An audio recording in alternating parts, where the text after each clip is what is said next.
Hi, నేను doctor Vikram Singirikonda. ఇప్పుడు last week మనం ఫ్రైడే రోజు మాట్లాడుకున్నాం కదా. ఆ ముందు వీక్లో డాటా ఏం చెప్పింది, ఏం జరిగింది, తర్వాత ఈ వీక్లో ఏం జరగబోతుందని మనం లాస్ట్ వీక్ ఒక అంచనా వేసుకొని అనాలిసిస్ చేసుకున్నాం. టెక్నికల్ డాటాను బేస్ చేసుకున్నాము, డెరివేటివ్ డాటాను బేస్ చేసుకొని ఈ వీక్ ఏం చేయొచ్చు అనేది ఒక నిర్ణయం తీసుకున్నాము. దాంతోపాటు కొన్ని స్టాక్స్ లాస్ట్ వీక్ ఇచ్చినవి ఉన్నాయి కదా, ఈ యూపీఎల్ కానీ కొటాక్ బ్యాంక్ కానీ నేను last week short side trade కూడా ఇచ్చాను. నేను ఏం చేయాలి అని 600 పిఈ కొనమని 580 పిఈ అమ్మడము, ఈ కొటాక్ బ్యాంక్లో 1840 సిఈ అమ్మేసి 1880 సిఈ కొనడము. ఇదేమో బేర్ పుట్ స్ప్రెడ్, ఇదేమో బేర్ కాల్ స్ప్రెడ్. ఈ రెండు మనం లాస్ట్ వీక్ ఈ వీక్ కోసం అని చెప్పి ఇచ్చిన ట్రేడ్స్.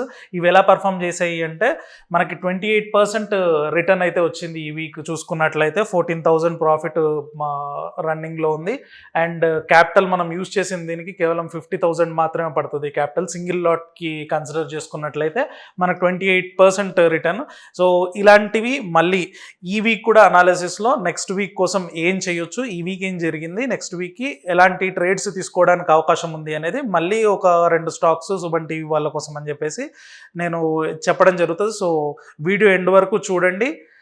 చూసి ఆ స్టాక్స్ నోట్ చేసుకొని మీరు కూడా మంచి ప్రాఫిట్స్ తెచ్చుకోవడానికి అవకాశం ఉంటుంది. సో ఫస్ట్ మనం మార్కెట్ ఈ వీక్ ఎలా నడిచిందో టెక్నికల్గా, డెరివేటివ్గా చూసిన తర్వాత నెక్స్ట్ వీక్ స్టాక్స్ ఏంటనేది చెప్పుకుందాం. సో నిఫ్టీ టెక్నికల్గా చార్ట్ చూసుకున్నట్లయితే 19,400 అనేది మీడియం టర్మ్ సపోర్ట్ లెవెల్, అది బ్రేక్ చేసింది ఈరోజు. సో ఇది లాస్ట్ 3 days బ్యాక్ కూడా బ్రేక్ చేయడం జరిగింది. ఆ తర్వాత ఒక చిన్న పుల్ బ్యాక్ వచ్చింది.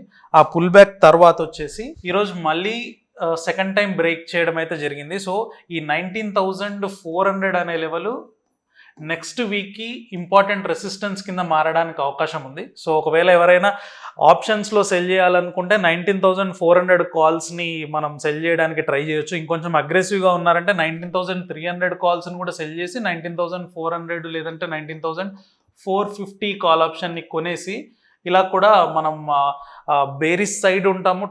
టోన్ బేరిష్ సైడ్, కానీ కంప్లీట్గా బేరిష్ ట్రేడ్ కాకుండా ఇది ఇలా పడిపోయినా మనకి లాభం వస్తుంది, కన్సాలిడేట్ అయినా లాభం వస్తుంది. ఓన్లీ 19,400 పైకి వెళ్తే మాత్రమే మనం నష్టంలోకి రావడానికి అవకాశం ఉంటుంది. ఇలాంటి ట్రేడ్స్ మనం నిఫ్టీలో చేయాలనుకుంటే నెక్స్ట్ వీక్ 19,400 అనేది రెసిస్టెన్స్ కింద మారడానికి అవకాశం ఉంది. కాబట్టి ఆ లెవెల్ని బేస్ చేసుకొని మనం ఆప్షన్స్లో ట్రేడ్ చేయడానికి అయితే అవకాశం ఉంది. ఈ పాయింట్లో మనకి డెరివేటివ్ డాటా ఏం చెప్తుంది అంటే కంటిన్యూస్గా ఈ వీక్ అంతా కూడా సింగిల్ లాంగ్స్ మాత్రమే బిల్డ్ అయ్యాయి. ఆ లాంగ్ బిల్డ్ అయిన తర్వాత మళ్ళీ ఏ క్యాండిల్లో అయితే లాంగ్స్ బిల్డ్ అయ్యాయో ఆ తర్వాత 2 క్యాండిల్స్లో అన్వైండింగ్స్ జరిగి ఆ క్యాండిల్ లోకి బ్రీచ్ అయింది. కాబట్టి ఈ క్యాండిల్ ఈ లాంగ్స్ బిల్డ్ అయిన డేని మనం ఇగ్నోర్ చేసేస్తే కంప్లీట్గా వీక్ అంతా కూడా మనం షార్ట్సే బిల్డ్ అయినట్టుగా కన్సిడర్ చేయొచ్చు. సో బేరిష్ బయాస్లోనే ఉందని చెప్పుకోవచ్చు. 19,300 లెవెల్లో కూడా మనం ఇంతకుముందు చెప్పినట్టుగా ట్రెండ్ చూసుకున్నట్లయితే టెక్నికల్గా ఇది ట్రెండ్ కదా, హయ్యర్ లోస్ ఫామ్ అవ్వకుంటూ వెళ్ళాయి కదా పైకి. సో హయ్యర్ లోస్ పైకి ఫామ్ అవుతూ వెళ్ళాయి కాబట్టి ఎప్పుడు ట్రెండ్ మారింది అని చెప్పొచ్చు. రీసెంట్ హయ్యర్ లో ఉంది కదా, దాన్ని బ్రీచ్ చేసి కిందికి వచ్చినప్పుడు మాత్రమే మనం అది ట్రెండ్ డౌన్ సైడ్ మారిందని చెప్పడానికి అవుతుంది. సో అది ఏ లెవెల్ అంటే 18,800 లెవెల్. 18,800 లెవెల్ దాకా వచ్చిన తర్వాత మాత్రమే మనం ఓవరాల్గా బుల్లిష్ ట్రెండ్ నుంచి బేరిష్ ట్రెండ్కి మారింది అని చెప్పడానికి అవుతుంది. కానీ ఇప్పుడు మనం మాట్లాడుకునే ఈ బేరిష్ దేని గురించి అంటే నెక్స్ట్ వీక్ గురించి మాత్రమే. నెక్స్ట్ 4 days 5 days ఏం చెయ్యాలి అనే దాని గురించి మాత్రమే మనం మాట్లాడుకుంటున్నాం. లాంగ్ టర్మ్లో, మీడియం టర్మ్లో అంటే 3 months కానీ 4 months కానీ చూసుకున్నట్లయితే ఈ 18,800 లెవెల్ కనుక బ్రీచ్ అవ్వకముందు బేరిష్ సైడ్గా తీసుకోవాల్సిన అవసరం లేదు. ఓన్లీ నెక్స్ట్ వీక్ కోసం మాత్రమే బేరిష్ చెప్పుకోవచ్చు. ఆ తర్వాత 18,800 లెవెల్కి అప్రోచ్ అవుతున్న టైంలో మళ్ళీ ఫ్యూచర్స్ ఓపెన్ ఇంట్రెస్ట్లు కనుక లాంగ్స్ బిల్డ్ అవుతూ ఈ పాత షార్ట్స్ అన్ని ఎగ్జిట్ అవ్వడం ఏమన్నా గమనిస్తే అప్పుడు మనం మళ్ళీ టోన్ని బుల్లిష్ సైడ్ మార్చుకొని దానికి తగ్గ ట్రేడ్స్ చేసుకోవడానికి అవకాశం ఉంటుంది. దాని తర్వాత PCR levels, ivy levels last week మనం చెప్పుకున్నాం కదా, పీసీఆర్ లెవెల్స్ కూడా పడిపోయాయి అని చెప్పేసి. సో పీసీఆర్ లెవెల్ పడిపోయిన తర్వాత ఇప్పుడు కూడా ఏం పెద్ద మార్పేం లేదు, కంటిన్యూస్గా అయితే పీసీఆర్ లెవెల్ పడిపోతుంది అంటే దాని అర్థం పీసీఆర్ లెవెల్ పడిపోతుంది అంటే దాని అర్థం ఏంటి? లాస్ట్ వీక్ మనం చెప్పుకున్నట్టుగా ఇది పడిపోతుంది అంటే పుట్ రైటర్స్ తగ్గిపోతున్నారని అర్థం. పుట్ రైటర్స్ తగ్గిపోవడం అంటే ఇన్సూరెన్స్ అమ్మే వాళ్ళు తగ్గిపోతున్నారని, మార్కెట్లో బుల్లిష్ సెంటిమెంట్ అనేది తగ్గిపోతుందని దాని అర్థం. సో ఇంకా పీసీఆర్ కూడా మనకి అదే చెప్తుంది. ఈ ప్రైస్ ఏం చెప్తుందో, ఓపెన్ ఇంట్రెస్ట్ ఏం చెప్తుందో పీసీఆర్ కూడా అదే చెప్తుంది. టెక్నికల్ ఇండికేటర్స్ చూసుకున్నట్లయితే RSI 50 బిలో బ్రీచ్ అయిపోయింది. ఇది కూడా మనకి బేరిష్ టోన్ కింద తీసుకోవచ్చు. MACD కూడా క్రాస్ ఓవర్ పైన నుంచి కిందకి ఉంది. సో అన్నీ కూడా మనకి ఇప్పుడు బేరిష్ సైడే చెప్తున్నాయి. ఒకే ఒక్క ఇండికేటర్ మనకి హైగా బేరిష్గా టర్న్ అయిపోవాలి అని చెప్పకుండా ఉన్న ఒకే ఒక ఇండికేటర్ ఏంటంటే ఐవి ఒకటి మాత్రమే. ఐవి ND10 దగ్గర ఉంది. ఐవి తత్వం ఎలా ఉంటుందని నేను లాస్ట్ టైం చెప్పా కదా. జనరల్గా ఏంటంటే లోవర్ లెవెల్స్లో లాంగ్ టైం ఉండడానికి అవకాశం ఉంటుంది, ఎంత దూరం ఉంటుంది అనేది చెప్పలేము. కానీ ఒకసారి స్పైక్ వచ్చిన తర్వాత మళ్ళీ వెంటనే కిందికి పడిపోయే తత్వం అయితే దానికి ఉంటుంది. కానీ కింద ఉన్నప్పుడు మాత్రం ఎంత దూరం కిందనే లోవర్ లెవెల్స్లోనే అవుతుంది అనేది చెప్పలేము. సో ఇది కనుక స్పైక్స్ ఇప్పుడు 10 ఉంది కదా, 15+ అలాగా ఐవి అయిందనుకోండి, అప్పుడు మీరు లాంగ్ టర్మ్గా కూడా బేరిష్ సెంటిమెంట్ని తీసుకోవచ్చు.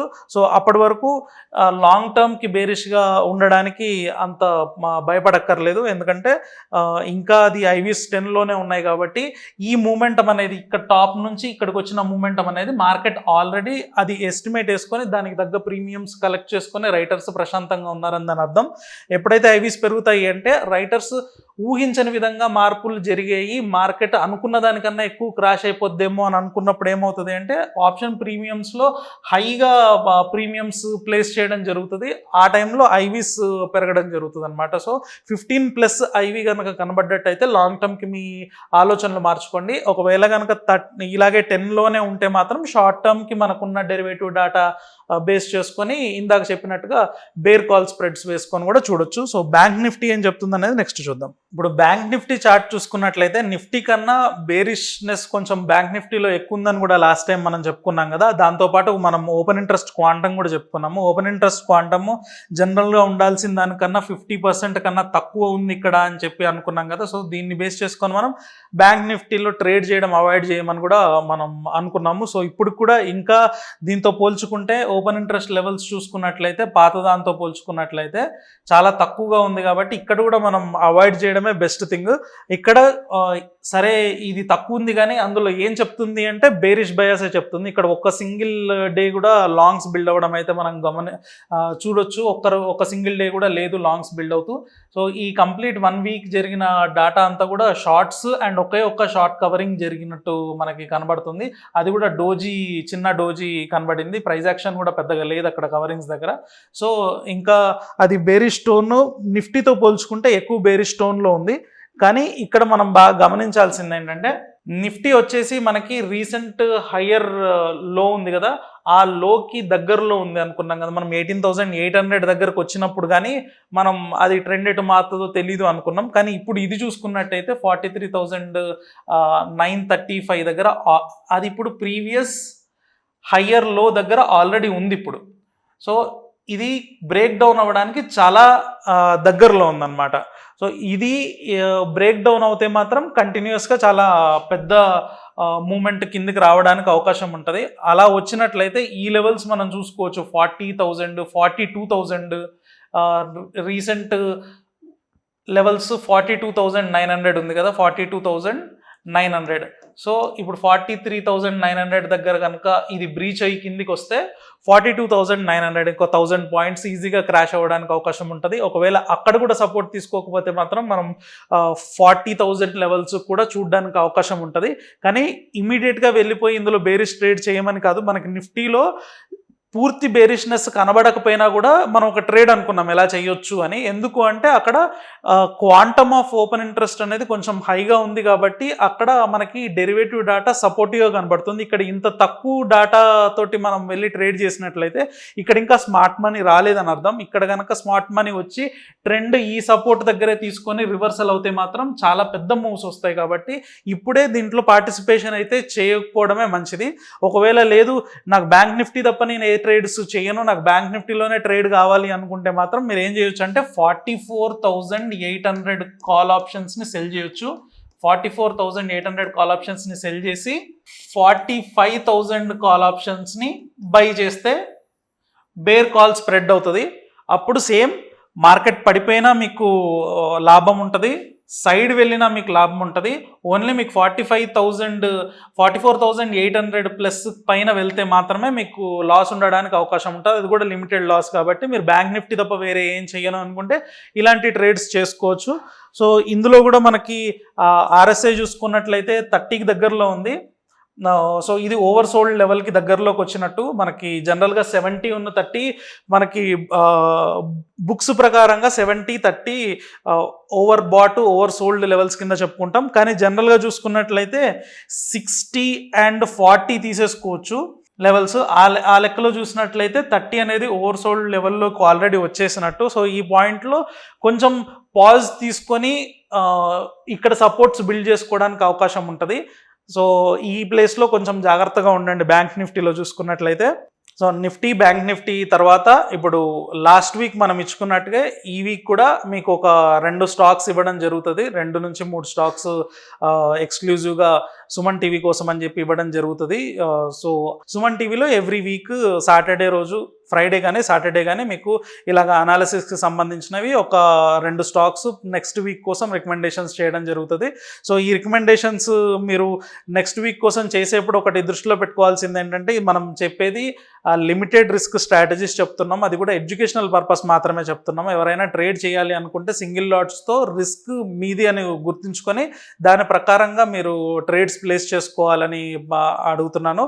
సో ఇప్పుడు చెప్పబోయే స్టాక్స్ కూడా నెక్స్ట్ వీక్ మీరు ప్లాన్ చేసుకోవాలి అనుకుంటే మాత్రం ఖచ్చితంగా ఆ స్ట్రాటజీలో ఎన్ని లెగ్స్ చెప్పానో అన్ని లెగ్స్ మీరు ప్లేస్ చేసి ట్రేడ్ చేయాలి. ఒక బుల్లిష్ ట్రేడ్ అన్నాను కదా అని సింగిల్ నేకెడ్ కాల్ ఆప్షన్స్ కొనడం, బేరిష్ ట్రేడ్ అన్నాను కదా అని ఒక నేకెడ్ పుట్ ఆప్షన్ కొనడం లాంటివి చేసి మార్కెట్లో రిస్క్ చేయొద్దు. ఒకసారి మార్కెట్లో రిస్క్ చేసి కనుక మీరు బయటికి వెళ్ళిపోయారు అంటే ఆ తర్వాత మళ్ళీ మార్కెట్లో ఎంట్రీ అవ్వడం చాలా కష్టం. వచ్చినా కూడా పోయిన లాసెస్ని రికవర్ చేసుకునే ప్రాసెస్లో మీరు మైండ్ సైకాలజీ అంతా పాడైపోతుంది. సో అప్పుడు మీకు ఏ స్ట్రాటజీ పైన కూడా నమ్మకం ఉండదు. లాంగ్ రన్లో దీన్ని బిజినెస్లా చూడడం కూడా మీకు వీలు పడదు. కాబట్టి ఏది చేసినా రిస్క్ మేనేజ్మెంట్ తోటి మీ ఫైనాన్షియల్ అడ్వైజర్ని కనుక్కొని దాని ప్రకారంగానే మీ ట్రేడ్స్ పెట్టుకోండి. సో స్టాక్స్ దగ్గరికి వచ్చినట్టయితే నెక్స్ట్ వీక్కి మనం లాంగ్ సైడ్ ఎక్సైడ్ ఇండస్ట్రీస్ని చూడొచ్చు. షార్ట్ సైడ్ వచ్చేసి CUB, ఇండిగో, ఈ 2 ట్రేడ్స్ని షార్ట్ సైడ్లో 2, లాంగ్ సైడ్లో ఒకటి మనం చూడొచ్చు. ఇది బుల్ కాల్ స్ప్రెడ్ వేస్తున్నాను. 270 CE కొనేసి 280 CE అమ్మడం అనమాట.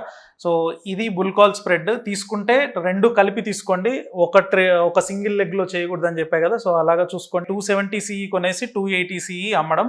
ఆ తర్వాత షార్ట్ సైడ్ చూసుకున్నట్లయితే ఇది బేర్ పుట్ స్ప్రెడ్ 123 PE కొనేసి 117 PE అమ్మడము. ఇండిగో వచ్చేసి బేర్ కాల్ స్ప్రెడ్, ఇది 2600 CE కొనేసి 2500 CE అమ్మండి. అండ్ ఇంకొకటి ఏంటంటే, ఇప్పుడు మీరు స్ప్రెడ్స్ చేసేప్పుడు అమ్మడము కొనడము 2 ఉన్నాయి కాబట్టి మీరు చేసేప్పుడు ఫస్ట్ కొన్న తర్వాత నెక్స్ట్ అమ్మండి. అప్పుడు మీకు మార్జిన్ రిక్వైర్మెంట్ అనేది తక్కువ పడుతుంది. అదే మీరు డైరెక్ట్ వెళ్ళడం అమ్మే లెగ్ని ఫస్ట్ తీసుకున్నారనుకోండి, మీ మార్జిన్ని ఎక్కువ బ్లాక్ చేస్తుంది. బ్రోకర్కి నెక్స్ట్ మీరు హెడ్జ్ చేయబోతున్నారనే విషయం తెలియదు కాబట్టి మిషన్కి.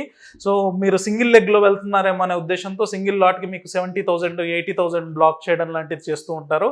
సో అందుకని మీరు స్ప్రెడ్స్ చేసేప్పుడు ఇందులో 2500 CE అమ్మడము, 2600 CE కొనడం ఉంది కదా, దీంట్లో ఫస్ట్ 2600 CE కొన్న తర్వాత ఆ ఆర్డర్ ఎగ్జిక్యూట్ అయిపోయిన తర్వాత 2500 CE అమ్మడం చేయాలి. ఇక్కడ కూడా అంతే, 123 PE కొన్న తర్వాత నెక్స్ట్ అది ఎగ్జిక్యూట్ అయిన తర్వాత 117 PE అనేది అమ్మడం చేస్తే ఏమవుతుందంటే, మనకి ఈ ట్రేడ్ ఎగ్జిక్యూట్ చేసుకోవడానికి 25,000 కన్నా ఎక్కువ మార్జిన్ అయితే పట్టదు 1 సింగిల్ లాట్స్కి.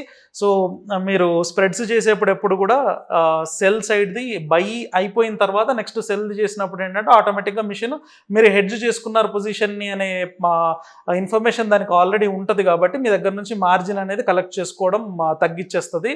లేదు అంటే మాత్రం 70,000-80,000 మీకు ఎక్స్ట్రా మార్జిన్ కలెక్షన్ అంటూ జరుగుతుంది కాబట్టి మీకు ట్రేడ్కి ఎక్కువ మనీ యూజ్ అయిపోయింది అనే ఉద్దేశంలో ఉంటారు.